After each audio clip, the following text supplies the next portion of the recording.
And it hits me, oh my gosh, this is that triangle. You know, there's explanation for everything that occurred in the Rendlesham Forest incident that doesn't involve aliens at all. It was completely silent. It comes right over our heads. He saw a classic flying saucer really standing in the clearing. He turned over to my father and held his hand, and he looked in his eyes and he said, "We're not alone." Hello and welcome to the show we call Podcast UFO. I'm Martin Willis, I'm your host, and I have some good news and bad news. I never know which one of those darn things to say first, so I'm going to say the bad news. We're not live today. Our guest, Lee Speigel, well, he has a conflicting schedule, and we had to record ahead of time. A little more bad news, Lee and I talked so much that we're not able to leave any room for Alejandro Rojas's UFO news, but he'll be back next week. Now for the good news. I think it's a great interview, and I know you're really going to like it. I've had a lot of respect for Lee over the years. He's a real solid guy. And more good news, he will be back next month, sometime in November. I'm not sure what that date will be, but he'll be live at that point. And I'll be in the chat room live this evening, and I did mention it to Lee himself to see if he could. He is commuting while this show is live, and hopefully he's on the train. He might be able to pop in, but there's certainly no promises there. Next week, of course, we'll be back live at 9 p.m. Eastern Standard Time. As I said last week, I plan on being at the New England UFO Conference again this year, and it's being held in Leominster, Massachusetts, and it's coming right up on the night of Friday, October 17th, and Saturday, the 18th. And I will post a link on our website and our show notes. Stanton Friedman, Kathy Marden, Peter Robbins, Mark D'Antonio, the Enos, and many more. I'll be upstairs with the Enos for a good part, maybe recording with a few of the speakers there. I'm going to break down and wear my podcast UFO t-shirt, as well as my Exeter, New Hampshire UFO hat, so you'll be able to spot me easily. And please don't be shy. Come up and say hello. Well, that's it. We're ready for our interview right now with Lee Speigel. Well, I'm on Skype with someone I've been trying to get on the show for a long time. Lee Speigel, how are you? I'm fine, Martin, and you haven't tried hard enough, I don't think. Well, I did because it finally worked. Here you are. Now, by the way, since I know we're going to become good friends, would you prefer Martin or Marty? When I was growing up, I was Marty, but I'm too old to be Marty. So we'll call me Martin, if that's all right. Martin it is, okay. All right. You're a level-headed guy, and I've really paid attention to the work you've done. You've done some great work. And I want to know, what got you started in the whole paranormal UFO subject to begin with? You've been at it a very long time. I have. Thank you for the nice words about that. Well, growing up in New Hampshire, I grew up not far from where the famous Betty and Barney Hill UFO abduction case took place. Mm-hmm. So in New Hampshire, we get those crisp, amazing skies at night. You can always see weird, strange things. And also, just growing up, I was basically a child of the 50s. And so I loved being scared by all the Earth versus the Flying Saucer movies, Invaders from Mars, The Thing from Another World. I mean, I was just loving that stuff as much as it scared me. I didn't know what to make of it. I don't think I ever really considered that there might actually be people or beings coming from somewhere else with whatever reasons that they had, whether they were here to be friends with us or to eat us. I didn't care. I just liked reading about these things and seeing movies about it when I was growing up. And so I found my way to New York in 1970 from New Hampshire. I was a folk singer. And I went to New York with a suitcase and guitar. I was right out of a Paul Simon songbook. and I went to New York with the idea, with the target of getting a record album deal somewhere. All folk singers, all performers want that record album deal. And so I went there and was performing for a few years. I even met a guy who wanted to be my manager, but he wanted to change my name from Lee Speigel to Happy Day. Wasn't there a song Call Yeah, that. I think the Edwin Hawkins Singers, "Oh Happy Day." That's right. And he didn't really stay as my manager very long because I had this vision of me being introduced on stage as Happy Day with a big red clown nose and big floppy clown feet, and I thought, no, this is not the direction I want to go in. Thank you very much, but no. In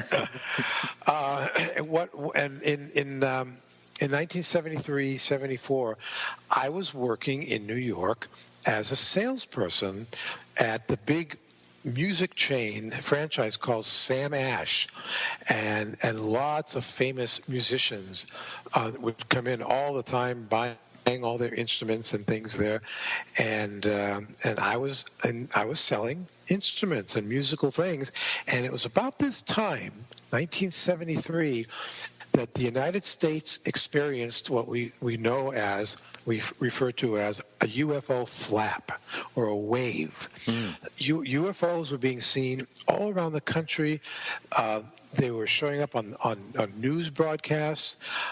Even major talk shows were interviewing people. I mean, one of the first shows that I saw that featured this was the Dick Cavett Show on ABC. Mm-hmm. Dick Cavett had on one of his shows a helicopter commander from the Army named Larry Coyne, who had one of the most amazing, terrifying UFO encounters of all time that involved he was the commander of a 4-man Army helicopter crew.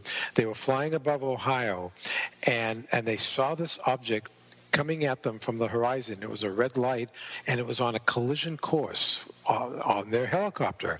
And they all thought the thing was going to collide with them, and they braced for impact. And instead of the UFO colliding with them, it stopped and hovered directly above their helicopter, and they could see at that point, as it was hovering, it was a total cigar shape. It had no wings, no vertical or horizontal stabilizers, no tail, just a cigar shape. And as they were there in the helicopter, from the front of the UFO, a green light came out. It shot a beam of light into the cockpit of the copter.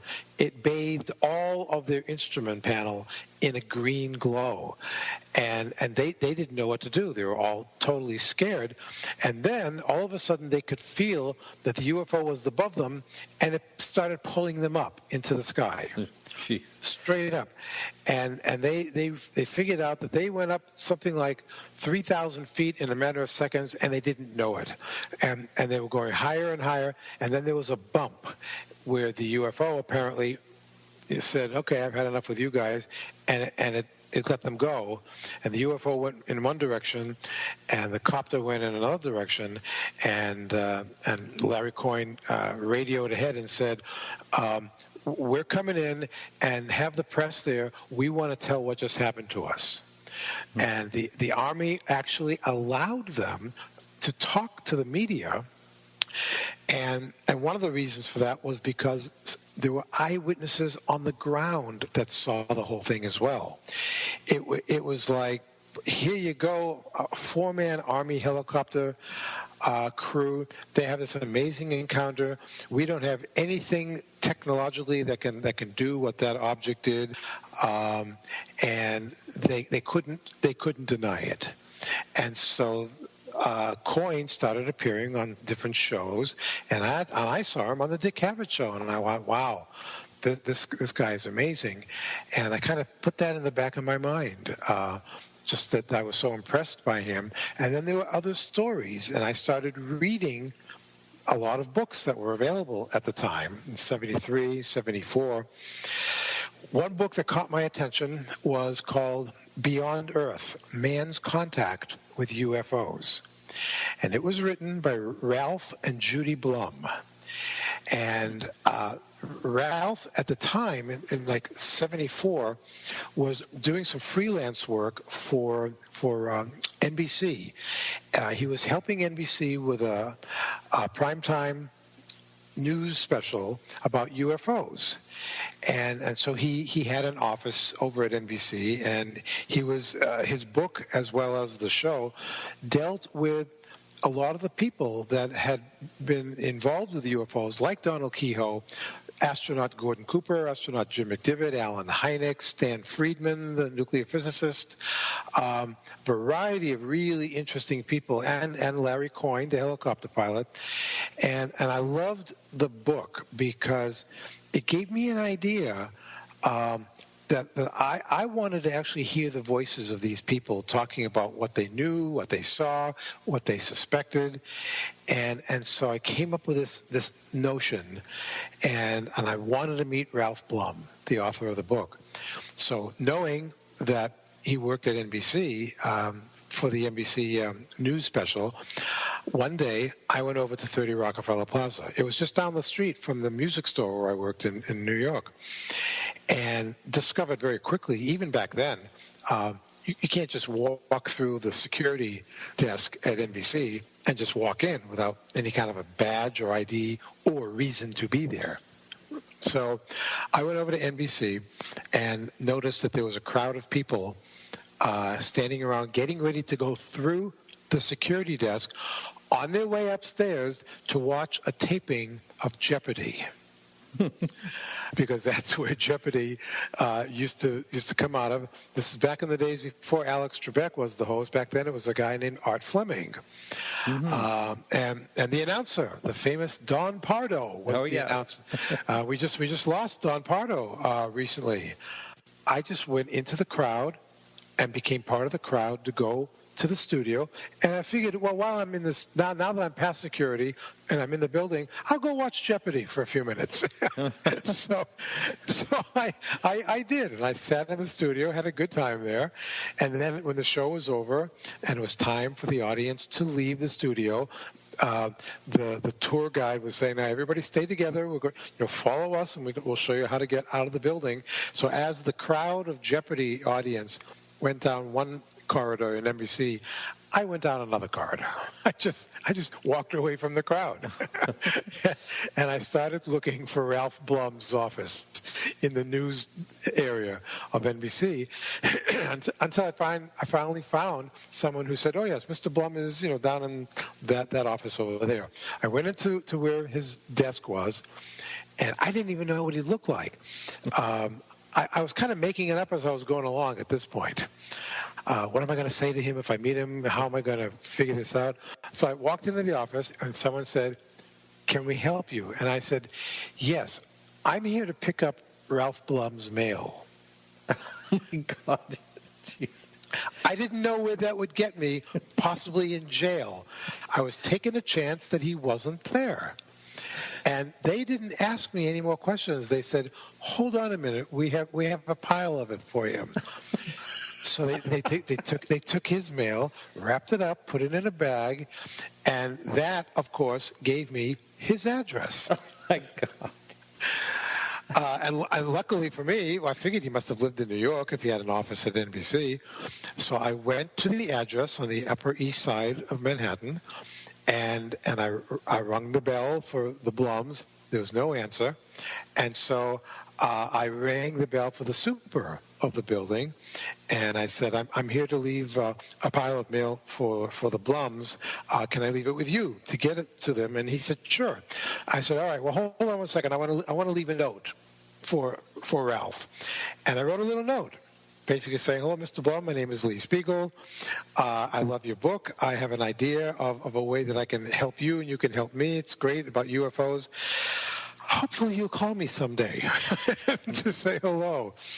And a couple of days later, my phone rings, and this voice on the other end says, is this Lee Speigel? And I said, yes. Who is this? Mm-hmm. He said, my name is Ralph Blum. How the hell did you get my mail? Uh-oh. And I said, well, hamana, like an old Ralph Cramden. Well, yeah. Mr. Blum, it was the best way I could figure to meet you. So please don't be offended. I apologize. Please just hear me out. Jeez. And I said, I've got this great idea of taking the information that's in your book and turning it into a record album so that people could buy this record album and hear a documentary that has great voices of people talking about UFOs. Are you interested in talking to me about it? And he said, yes, let's meet. Wow. That's how. You're that's so how lucky it you all didn't get arrested. Oh, of course. And when I told my father this story about how I basically broke into NBC and did this, my father said, "That's my son. That is my son. Keep doing things like that." Yeah, you'll go somewhere, and that is amazing. Amazing. Did you do that to get into the Huffington Post? Something similar? No. Actually, all these years later, I had been working as an editor, a story editor, over at abcnews.com. And I was there for about 5 or 6 years. And my friend, Buck Wolf, who was a writer for ABC News, he left at one point and went over to work over at AOL. And this was about a year before AOL merged with Huffington Post. And that was about 4 years ago. And one day when Buck was over at AOL, he called me and he said, so how happy are you still being over at ABC News? And I said, I'm not very happy at all. I can't write anything. I'm just editing other people's stories. And he said, well, listen, I have the need for someone to write UFO stories here over at AOL. Might you be interested in that? And I said, are you kidding? Yes, I'm already salivating over the idea. And I went over, and he gave me the tour of AOL, and this was like, as I said, this was a year before Huffington Post was even involved with any of this, and I spent the first year freelancing, writing stories for AOL, so I wasn't even really on staff yet. I wasn't getting benefits or company perks or anything like that. I wanted to do this so much that I didn't care about the perks thing. I just wanted to be able to write and really start establishing myself as a serious writer. And then the first year came and went, and all of a sudden, Huffington Post was on the scene, and they brought in a whole new staff of people, and they made me an offer. They kept Buck and I, and they said, would you like to stay on with Huffington Post and become part of our staff and continue doing your UFO thing? And I said, yeah, absolutely. And here I am. I'm in my 5th year there now, and I have written literally hundreds and hundreds and hundreds of stories, which still blows my mind that I'm knocking on wood every day at my luck to land this kind of a situation. Yeah, absolutely. Now, I didn't mean to cut you off about your album. So if you want to go back to that and just say, how that all worked out. I saw that album online, so I know it happened. It's like when Ralph Blum and I finally got together and we met and started becoming friends.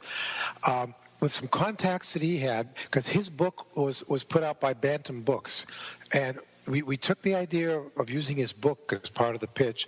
Some friends that I had in the music industry knew some people at CBS.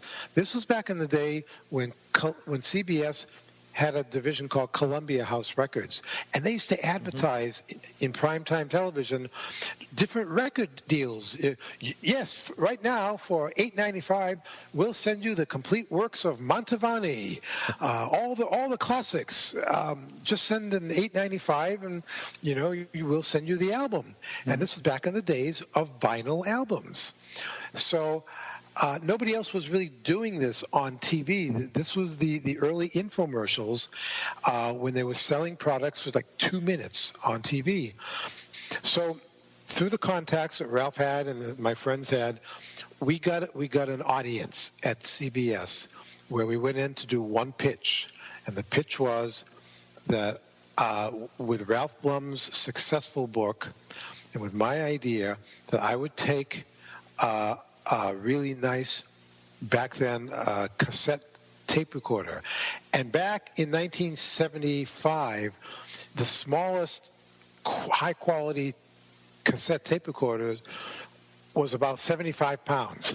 It was really a huge monster, and it had this newfangled switch on it called Dolby. that was the noise reduction of the day. Okay, and we did a pitch to CBS, and we said, I would like to go around the country, and with Ralph's help, with the people that he already knows, I will go from one place to another, and I will interview astronauts, scientists, military people, law enforcement people, people who claim to have been abducted onto UFOs. We'll put it all together, string it all together, and get a really great narrator to be the icing on the cake. And would you be willing to do this? And we can get Bantam Books involved, where we can sell the album on TV and let the audience know that if you're interested in buying this album, you'll also get the bonus book, Beyond Earth, Man's Contact with UFOs. If for some reason you don't like the album, send it back, but keep the book as our gift. Mm-hmm. You know, it was one of those kind of deals. And CBS said, okay, we'll do it. And I went, really? you got to let me do this? They said, well, yes, it sounds like a good idea. So many pluses about this. It had never been done before. No UFO product had ever been sold on television like this before by a major company in a 2-minute television commercial. It was unheard of. And so there I was, going around the country with this new heavy-duty cassette recorder, and I found myself going from one town to another, interviewing people like J. Allen Hynek, Stan Friedman, Donald Kehoe, Gordon Cooper, Jim McDivitt, and Betty Hill. I got to know Betty Hill. Just an amazing experience for a guy like me who just came out of reading books about UFOs, and now I was going around interviewing people for this. What year album. was this, would you say? 1975 was when I was working on the album. And the name of the album, UFOs, The Credibility Factor. And just as a little aside, that was 1975, which means that in just a few months, my album will be 40 years old. Oh. Coming up on the 40th anniversary of UFOs, The Credibility Factor, which is still relevant, and I'm in the process now of working toward remarketing and reselling it to the public once Digital. again. Yes. Oh, sure. Boy, I'd really be excited to hear that, and we'll put that on our website when that comes out for sure. Thank you so much. Now, a little bonus story here. So I'm in 1975 in April, working on my album, trying to figure out, well, where am I going to go next? Who do I have to interview? And I get a call from astronomer J. Allen Hynek. And at this point, we had started to become friends because I had already gone to Chicago to interview him for the album. And he had the Center for UFO Studies that he had created after he left the Air Force. What many people aren't aware of is that when the Air Force did its 20-year official UFO study known as Project Blue Book, J. Allen Hynek was the official scientific consultant to the Air Force for 20 years. They used to send him all around the country to look into UFO reports with a specific objective to debunk and to explain UFOs away. Right. That was his job with the Air Force. So then when the Air Force closed Project Blue Book in 1969, Allen Hynek then went on to create the Center for UFO Studies to continue serious UFO investigations. So he calls me in April 1975 while I'm working on my album, and he says, listen, the last couple of days I've been getting phone calls here in Chicago from sheriff's departments, highway patrolmen, police departments. They've all been seeing a strange object in the sky at night. They don't know how to explain it. They're a little concerned about it, And they all have my hotline number where law enforcement agencies can call me here at the Center for UFO Studies. So they called me and they've asked me to help them. And he said to me, I don't have an investigator down there in North Carolina. Would you go down there and check it out for me? And do some interviews with some of the officers. And if you think that there's some credible sightings and reports, you can file a report, and I'll publish your findings through the Center for UFO Studies. And I said to him, well, what is it that they're reporting? What are they calling you about? He says, well, this is something new. We haven't heard a lot about this, but they're seeing a triangular-shaped object in the sky. And I went, really? Triangles? No, we really haven't heard much about that. Again, remember, that was 1975. Lately, these days, that's all you hear about are triangles now. That's right. Mm-hmm. Okay? So, but this was one of the first, it turns out. I said, so it's a triangular-shaped object, and they're still seeing it. So are you saying to me, Dr. Hynek, you want me to go down to North Carolina and investigate flying Doritos? Because that's what this sounds like. He said, well, yes, I guess that's what I'm asking you to do. I said, really? Can't you send me someplace where I can actually see a classic flying saucer? I'd really like to see that. He said, look, if you don't want to go, I'll find someone else. And I went, no, are you kidding?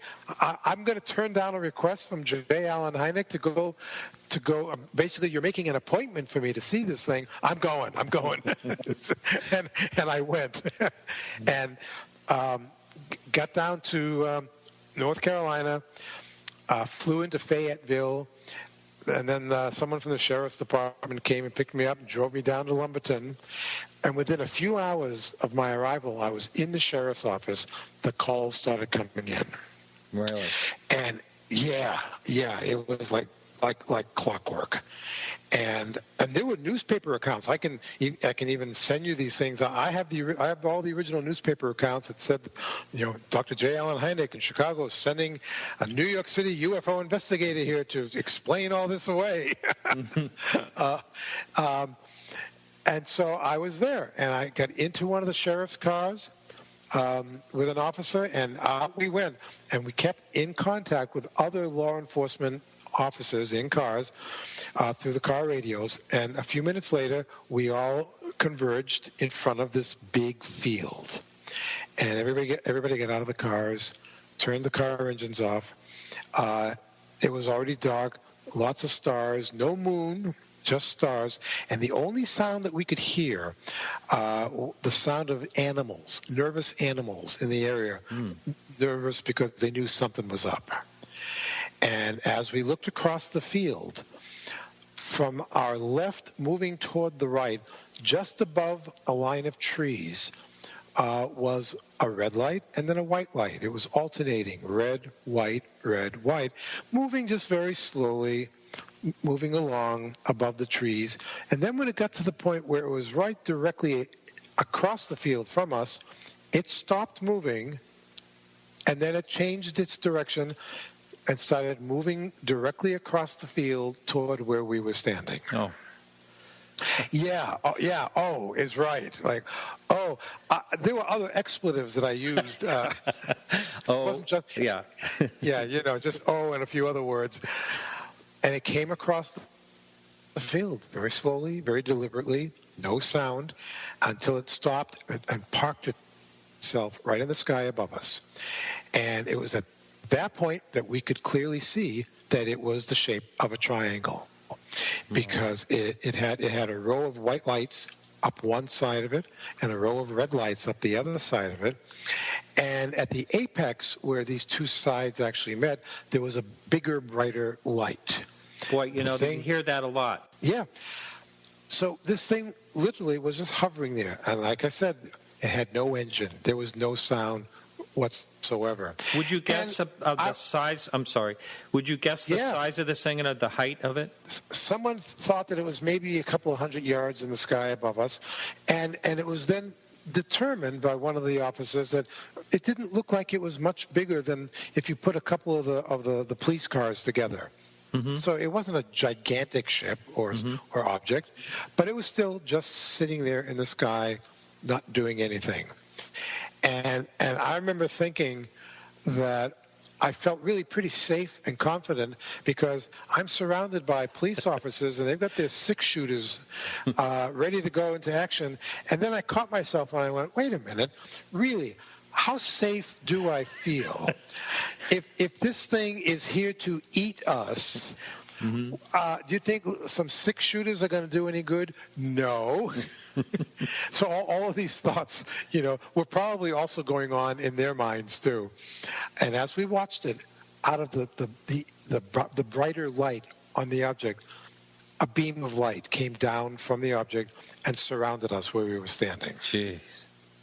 Just came right out of it, came right down, and it was so bright, it was like a magnesium flare that you often see at construction sites where you can't really look right at it.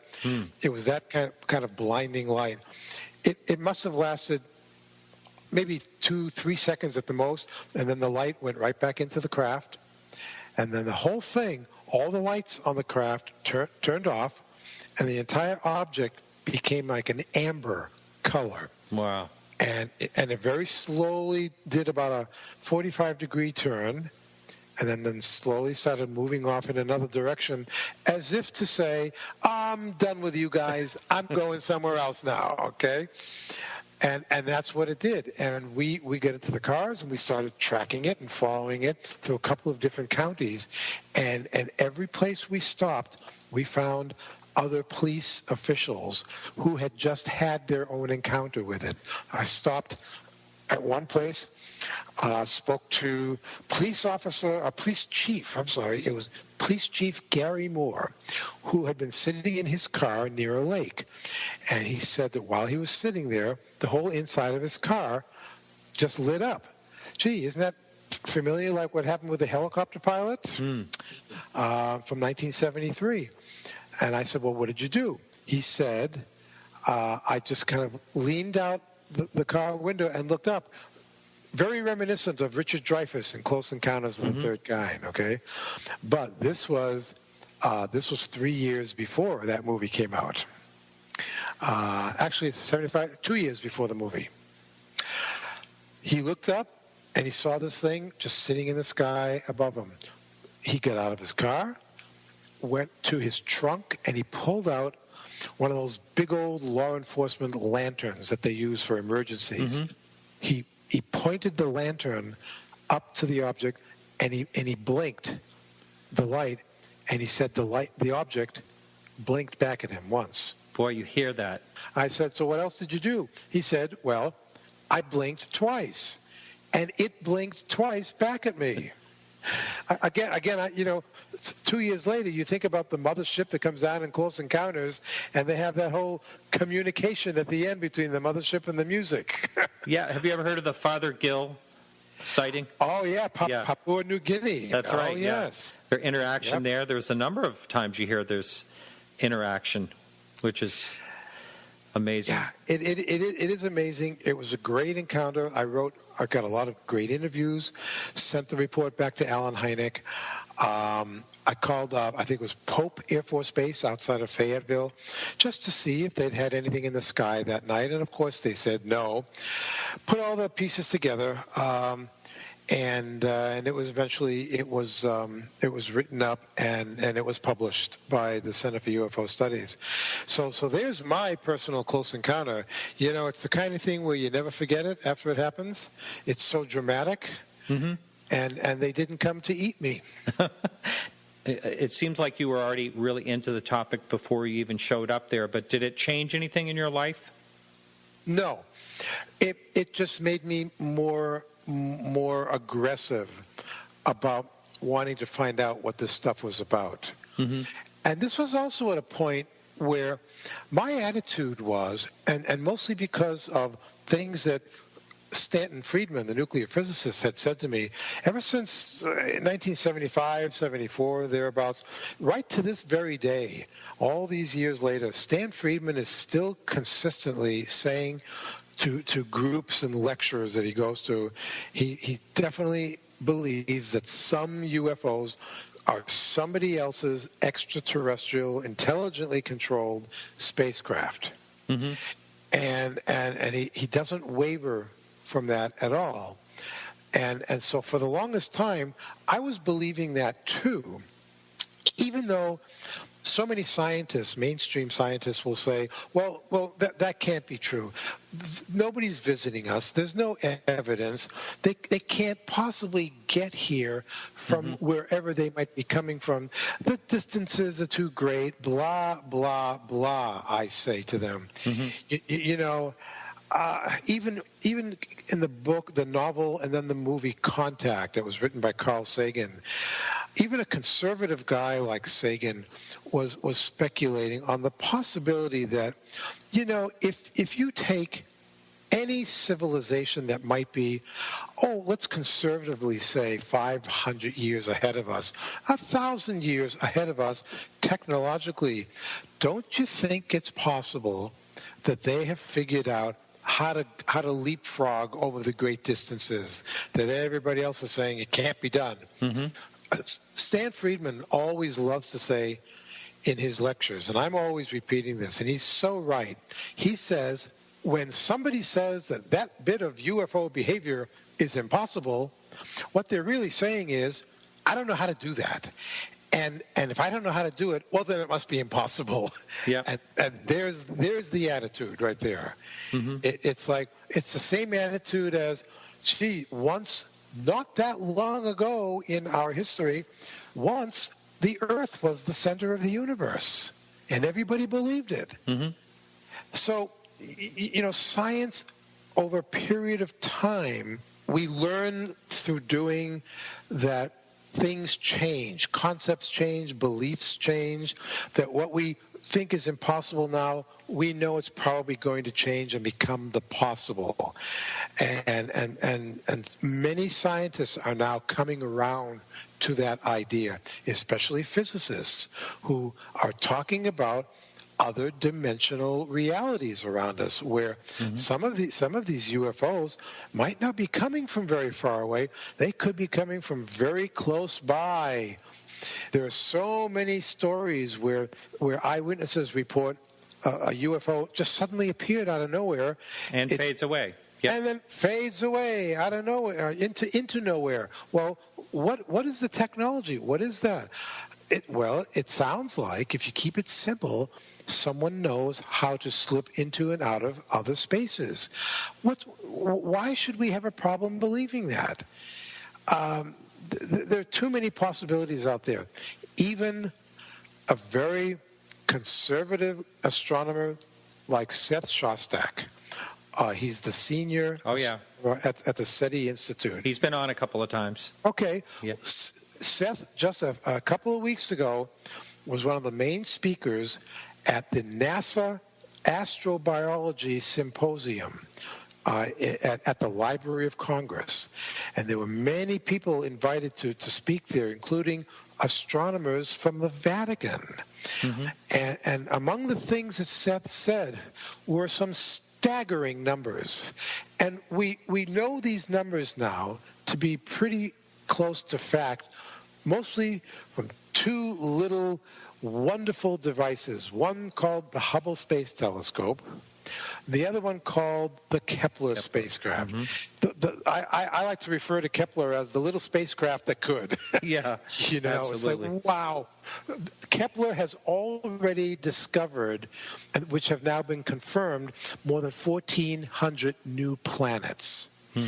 And Hubble has, earlier this year, I'm not sure if you saw this, but NASA released an image that NASA says is probably the greatest, most incredible image that Hubble has ever taken. It's a deep space one? It's a deep space that shows 10,000 galaxies. Right. Amazing. In just this one little moment in space.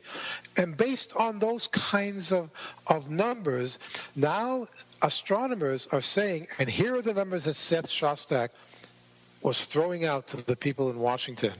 Now, he says, now we know, we're pretty sure there are billions of galaxies that we think there might be as many as 100 billion galaxies. And those galaxies are made up of hundreds of billions of stars or suns. And we now believe that many, if not most of those suns have planets around them. And so bringing it down to our galaxy, he says, so let's just consider the numbers in our galaxy. The little Milky Way galaxy that has maybe 100 billion stars. We can conservatively estimate, he says, with all those numbers and all the possible planets out there, that there could be in the Milky Way galaxy as many as 50 billion habitable planets. Isn't that amazing? Wow. It's so difficult for us to understand the number. Exactly. How do we absorb that? What do we do with that information? And leave it to the Vatican. Vatican astronomers are now saying that if it turns out that we do have brothers and sisters out there, we have no problem with that. Right. Because to us, it just proves that God has a bigger dominion where life flourishes. Don't you love it? One of the fathers there from the Vatican said a couple of pretty interesting things at that meeting. Can you touch on that? Jesuit brother Guy Consolmagno. And he first started this ball rolling even a few years ago, where he just came out and said, look, we have no problem with there being brothers and sisters from the stars, and in fact, we would be happy to baptize That's right. any extraterrestrials, but they'd have to ask us first. and to take it a step further, Martin, just a few months ago, and this everybody went crazy about this. This went viral instantly during one of Pope Francis's Monday morning services at the Vatican. He said, and nobody asked him to say this, he just blurted this out. He said, if we were to be visited tomorrow by Martians, and he actually used the word Martians. he didn't say ETs or aliens or extraterrestrials. He was focusing right in on Mars. Okay, he said if Martians were to come here, and were to ask us to baptize them, he said, who am I to refuse them? Wow. Like, wow, are you kidding? And I say to people in lectures that I do and presentations, I say to people, do you folks even know that the Vatican has not one, but two astronomical observatories, right. one in Italy and one on a mountain peak in Arizona, and they have Jesuit brothers who are astronomers. And so the question that I like to raise is, what are they looking for? Right. There was a claim I heard, I don't know if it was on Coast to Coast or somewhere, where they were saying that out of those observatories they actually saw signs of life. Did you ever hear of anything? No, I hadn't heard that. That's a good one. I like that. I know, Brother Guy, his main area of expertise is studying meteorites. And because they're very interested in this, they're very interested in asteroids, because they want to know. They're concerned that some asteroids they get a little too close to Earth, and so far as we know, we haven't been told, but it does not appear as if Earth has any real defense against an incoming asteroid. I mean, there are things out there that we, as Earthlings, should be banding together to take care of each other, but we're not doing that. And it seems like whatever the amount of money that would be spent to protect us from something like that would be well worth it, but there's no money. Of course. You're absolutely right. All the money that's spent on new stealth bomber technology, so we can have the upper hand on all other military organizations. Really, folks, are we still the kind of planetary species that is concerned about this. And people say, well, why don't the aliens or whoever they are and where they come from, why don't they just show themselves and say, here we are, let's all be one big happy family? Are you kidding? With all the radio signals going out, with all the television signals, with all the rockets that we've been sending out there, it's quite obvious. It would be very obvious that to other civilizations, we are a dangerous planet. We're a little violent. We don't deserve to be invited into the Federation of Planets yet. Now that we're speaking on this topic, I'm sure you've heard Robert Hastings talking a lot about, and Bob Salas's account, who, by the way, will be on next week. I think I wrote you an email that I heard a number of years ago from someone that I'm saying 25 years ago that he was talking about this, that they were interested in our nuclear arms. Absolutely. And yet the government, the military, will always deny this kind of thing. And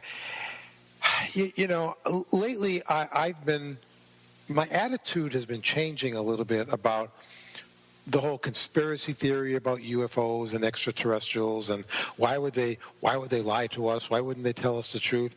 And my feeling is, I actually think that the not telling us is okay, because I'm a believer now that not just the United States, but the governments of the world may not know the full picture of what's happened. I've said that a few times. I agree with you. Yeah, because, and even guys like Jacques Vallée, John Alexander, people who I really admire and respect, they will say to you, this is a very complex situation. It's not just somebody seeing lights in the sky that look like they're in the shape of a triangle. It may have something to do with more and more abduction experiences that people claim to have. Not everybody is lying about their experiences. Not everybody is making it up. Not everybody is hallucinating. That gets to a point where you have to keep it really simple. And my belief is that the government doesn't fully know. There are people who are claiming that at some point decades ago that the United States government made a deal with extraterrestrials to allow them to abduct some of our people, some of our citizens, in exchange for new technology. You know what? I gotta stop you right here for a second, because I have a friend from Russia who just told me this afternoon that they heard the very same exact story in Russia back in the 1950s.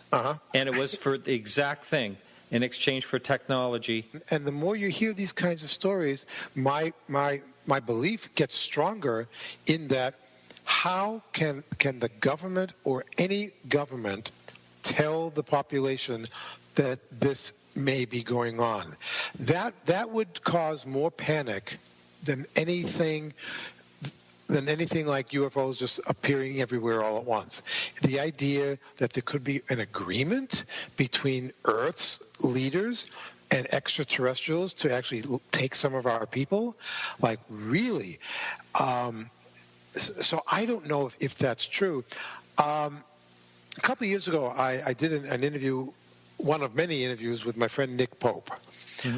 And your listeners probably know who Nick is. He for 3 years in the 1990s, he was running what was called the UFO office of the Ministry of Defense in England, and he and I were talking about various things.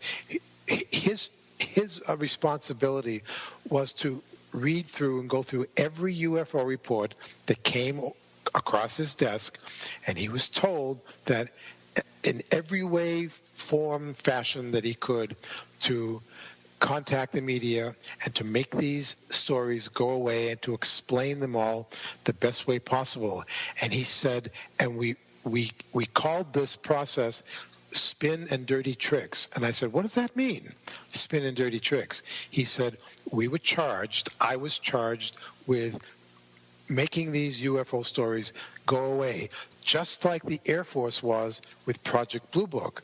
So I said, I took it a step further, and I said, all right, what does that entail, making it go away? And Nick said to me, well, it was part of my responsibility, part of my job, to ridicule people, to deny that these things that they claim that they saw, to deny that it ever happened, to make them feel foolish, and to, in some cases, even ruin their lives because they dared to speak out about something that they experienced or that they saw. And I said, Nick, that's a terrible thing that you did. Mm-hmm. And that even the United States, the famous Robertson panel committee, that Dr. J. Allen Hynek was a part of. Part of what they were supposed to do was to make UFO stories go away. Ridicule. Mm-hmm. Ridicule people. So I said to Nick, what was behind that? Why did you do these spin and dirty tricks? He said, well, it was very simple. We were at a time when many people were reporting things in the skies, including airline pilots. There was a possibility of airline safety that could become an issue, and the British government could not figure out a way to tell the population that there were things operating in our skies that we had no control over, that we could not catch. We could not pin them down. We couldn't even chase them. We couldn't tell the public that we were having this problem. So we were then told to just ridicule all the sightings instead. Like end of story, really. Yeah. And to some degree, Martin, I hate to say this, and people would get pissed at me, but I don't care. I can almost understand why governments would do that. If your Air Force is charged with the safety and the security of your nation, especially from the skies, and if something is coming in and out of your airspace that you cannot control or have any power over, of course people will get nervous and afraid of that. So to get around that, you do what you can to try and make people think that there's nothing to it. Just like back in 1952. In that speech. Yeah, exactly. Mm-hmm. That's exactly right. Yeah, so I get that. I get the attitude that's what's probably going on. You hear all these people talking about, well, there's like another government that's controlling things. It's at the highest level, and the president of the United States doesn't have a need to know, et cetera, et cetera. Well, that may very well be. The president may not have a need to know that there are other people that are controlling the government. Well, maybe that's true. Somebody is controlling something. Mm-hmm. It's like Jacques Vallée, in some of the earlier books that he wrote, a very smart, very, very smart thinker about UFOs, would consider that the whole UFO phenomenon has something to do with projections, that something is being projected into our reality, to play tricks on us, to show themselves. And I once said to Jacques, well, if that's true, who's running the projector? Right. You can take this step as far as you want, and really going all the way back thousands of years ago, early UFO encounters. In my presentations, I do a thing at the beginning of my talk where I say to people, UFO reports. I say that I feel like I'm very proud to be part of a profession that reports and tries to get accurate information out to the public about UFOs. And it's a profession that goes all the way back to the time when humans, before there were newspapers and television and radios, humans still wanted to report the things that went on in their daily lives, so they painted these things onto cave walls. You talk about Seth Shostak. I mentioned that to him. We had sort of a UFO debate, and And he said, well, my kids were drawing stuff like that, too. He didn't want to make it. So I agree, and I've said a number of times, and not to be redundant on this show, but the way the timings go with civilizations, advanced civilizations that are possibly out there, they could have been visiting us millions of years ago. You know what I mean? It wouldn't make any difference, really, in the scope of things. That's right. There was a thing that just happened in the news just this week. I forget where the cave was, but some cave was discovered, and there were pictures showing what are apparently the oldest ever paintings of hands and arms dating back 40,000 years. Oh, yes. I saw that. Mm-hmm. Just in the news this week. Mm-hmm. And so I like to say to audiences, here in New York, where I live, we have this very famous paper, the New York Times, and its motto has always been all the news that's fit to print. Well, I say they stole that motto from early cave dwellers who basically did all the news that's fit to paint. Yeah, exactly. Hey, Lee, I got a question. I'm going to put you right on the spot. Okay, do it. Will you come back on? Well, let's see. You're going to have your people call my people. And your publicist is a dick, by the way. My publicist is a dick. No, that's. I hope you come back on because I feel like I just scratched the surface and we're out of time. Well, I would love to come back because obviously we should get into how I brought the UFOs to the United Nations, and that was a whole. Yes, I wanted to talk about that. And where can someone find your website? And of course, on the Huffington Post. Right. Well, they can go to Speigel.com, and you can spell Lee and Speigel any way you want. You'll get to my webpage. There's some interesting things about a variety of things that I did so far to help get more information out about UFOs. Huffington Post, my direct email there. If people want to contact me, it's Lee.Speigel, and that's Speigel at HuffingtonPost.com, and you can find out what I'm up to with my stories. And Martin, thank you. It's about time that you and I had a chance to talk. That's right. All right, Lee. Until next time, I'm going to say. I go along with you, and really, you don't have your people call me. We'll just do it. All right. Sounds good. All right, that's it for our show. We'll be back next week live with Peter Robbins and Robert Salas. I want to thank people for helping out with the show today. Keith Rowland for producing the Dark Matter Radio Network. Our guest, of course, Lee Speigel. I want to thank Peggy Shunning for adminning the Facebook page. And if you want to get all the latest UFO news and astronomy news, check us out on Facebook and like us. Thanks again, and we'll see you right here on the Dark Matter Radio Network next week. And keep your eyes to the sky.